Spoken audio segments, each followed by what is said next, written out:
He touched his daughter. She turned to gold. He got exactly what he asked for. You already have a version of this touch, something you wanted so badly you stopped asking what it would cost. You got the job, the relationship, the body, the number in the account, and it did not fill the hole. It just changed what the hole looked like. That is not bad luck. That is the curse working exactly as designed. The Greeks did not write the Midas myth as a warning about money. They wrote it as a warning about wanting. Midas was already rich, already a king, already had more than most men would ever touch in a lifetime. None of it was enough. That feeling, the not enough, is where the whole story actually starts. So when the god Dionysus offered him one wish, Midas did not hesitate. He asked for everything he touched to turn to gold. The god warned him. He asked again. That detail is the one everyone skips. He was warned. He wanted it anyway. You have done this, not with gold, with something quieter. You were warned too. Someone told you this thing would cost you something. You wanted it anyway. That is not weakness. That is how wanting actually works inside a human mind. The wanting mind does not calculate cost. It only calculates relief. It says, get this, and the ache stops. It never once mentions what else stops with it. Midas walked back to his palace that night believing he had won. The first thing he touched to test it was an oak branch. It turned to gold in his hand. He laughed, then a stone, then an apple, then the doorframe of his own house. Every touch confirmed the wish had worked. He mistook confirmation for victory. This is the part your mind does too. Early wins do not prove the want was right. They just prove the mechanism works. You hit the goal. You feel the hit. You call that proof you were right to want it. It is not proof. It is just the wish still executing. Midas sat down to eat that evening. He was starving. He had earned this meal. The bread turned to gold against his lips. The wine turned to gold in his throat. He could not eat. He could not drink. The gift that made him rich was starving him to death. This is the part of the myth people leave out of the shorthand version. The curse was not that he got gold. It's that gold was all he could get. Every want you chase does this if you get it clean and total enough. It stops being a tool. It becomes the only thing left. You wanted the promotion so badly you stopped noticing it at your evenings, then your weekends, then the people who used to fill them. You got the title. You are still hungry. You just cannot say for what anymore. Midas ran back to Dionysus and begged to be released, not to be given more, to be given back. Notice what he asked for the second time. Not gold, not power, just his own hands back. That is the real ending of the story, not punishment, recognition. He finally understood what he actually wanted. It was never the gold. It was to feel like enough. Gold was never going to give him that. No object can. That is the actual curse underneath the myth. Here is where this stops being a story about a king and starts being a story about you. You are carrying a wish right now, something you have decided will finally make the ache stop. Maybe it is the relationship that finally sticks. Maybe it's the body you think will make people finally look at you differently. Maybe it is the money. Maybe it's just being seen once by the one person whose approval you never got. Whatever it is, name it honestly right now, because you are about to get it. And that is the actual danger. Carl Jung had a name for what Midas actually wanted underneath the gold. He called it the shadow's compensation. The thing you consciously want is rarely the thing driving you. Underneath it is a wound doing the actual asking. Midas did not actually want gold. He wanted to never feel poor again, not in coin, in worth. That wound does not care what fixes it. It will take gold. It will take applause. It will take anything you hand it. And it will never say enough, because enough was never the actual target.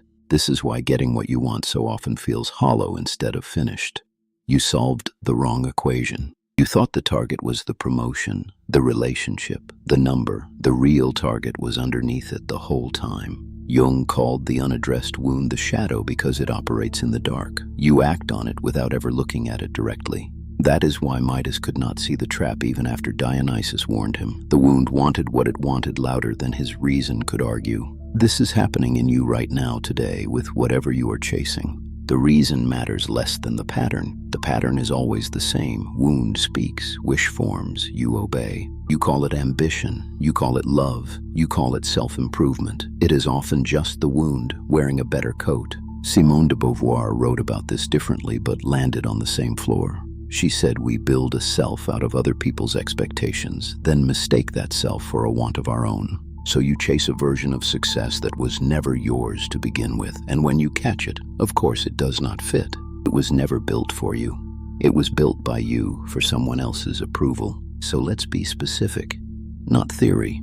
Your actual life. What is the thing you are certain will fix you? Say it in your head right now. Do not perform an answer for anyone. Now ask yourself the second question, the one Midas never asked until it was too late. If you got it completely, totally, exactly as you imagine it, what would you lose the ability to feel?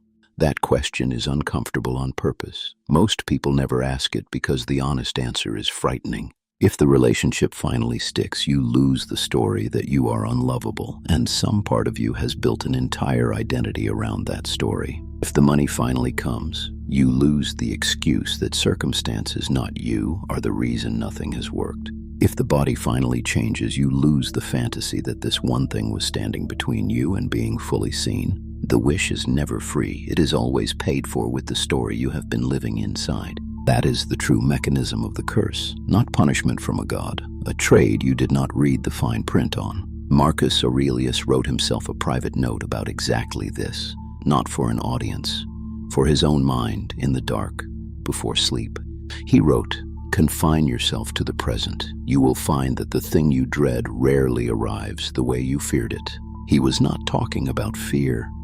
He was talking about the same trap Midas fell into, confusing the imagined relief with the actual outcome. You imagine the win in perfect clarity. You never once imagine the version of you standing inside it, still yourself, still unfinished. That is the gap the myth is describing, between the wish and the person still inside the wish once it is granted. Let's talk about what actually happens biologically when you get what you have been chasing, because the myth is not just poetry, it is describing something real. The chase releases dopamine long before the win does. The wanting itself is the reward.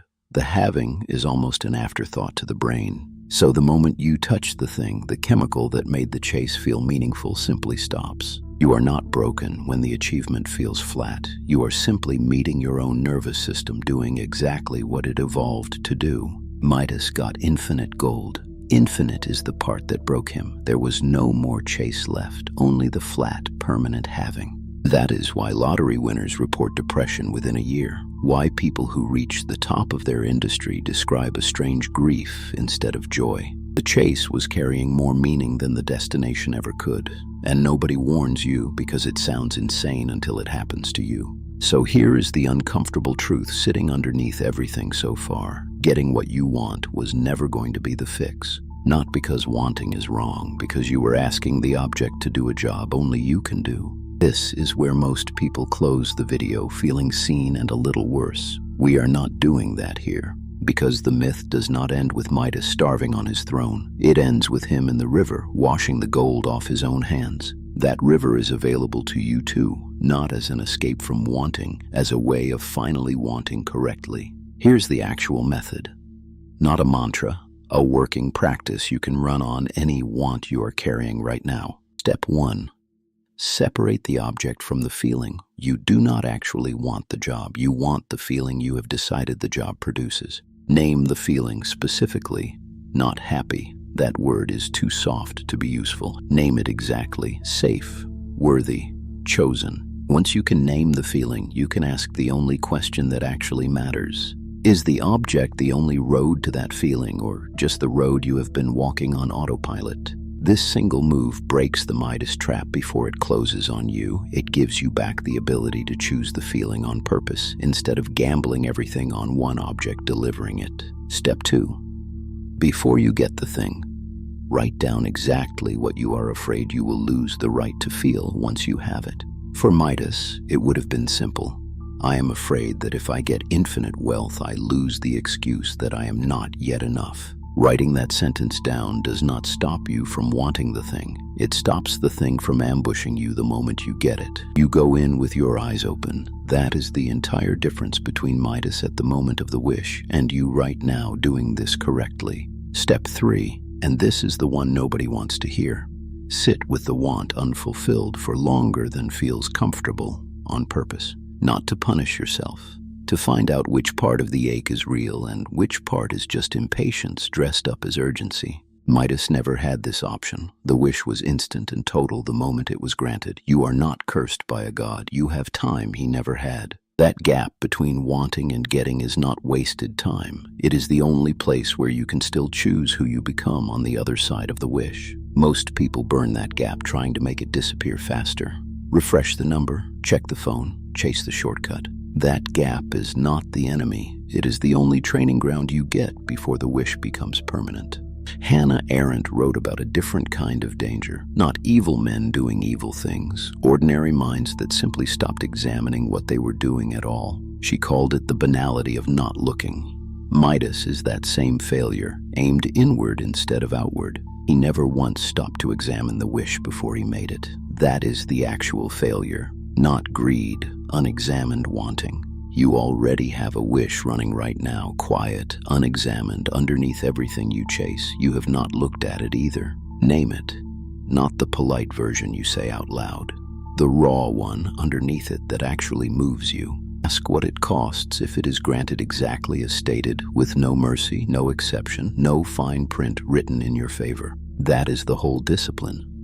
Not suppressing desire, interrogating it before it hardens into a decision you cannot undo. Midas got his gold the moment he asked. You get yours slower, slow enough that you mistake it for safety. The curse never announces itself. It arrives wearing the exact shape of the thing you asked for. So the real question is never whether you will get what you want. It is whether you have ever once asked why you want it. Most people never ask. They just keep touching things, hungry, certain that more contact with the world will finally satisfy the hunger. The hunger was never about the object. It was about what the object was supposed to prove about you. Midas got his proof. Solid, gleaming, undeniable proof. And it left him unable to hold another living thing again. You will not turn anyone to gold, but you can turn a person into a means, a rung, a proof of your own worth without ever noticing. So before the wish, ask the only question the myth was ever actually about. What will this turn to gold that I meant to keep warm? That is the discipline this channel is built on. Examine the want before it examines you. Come back when you are ready to look again.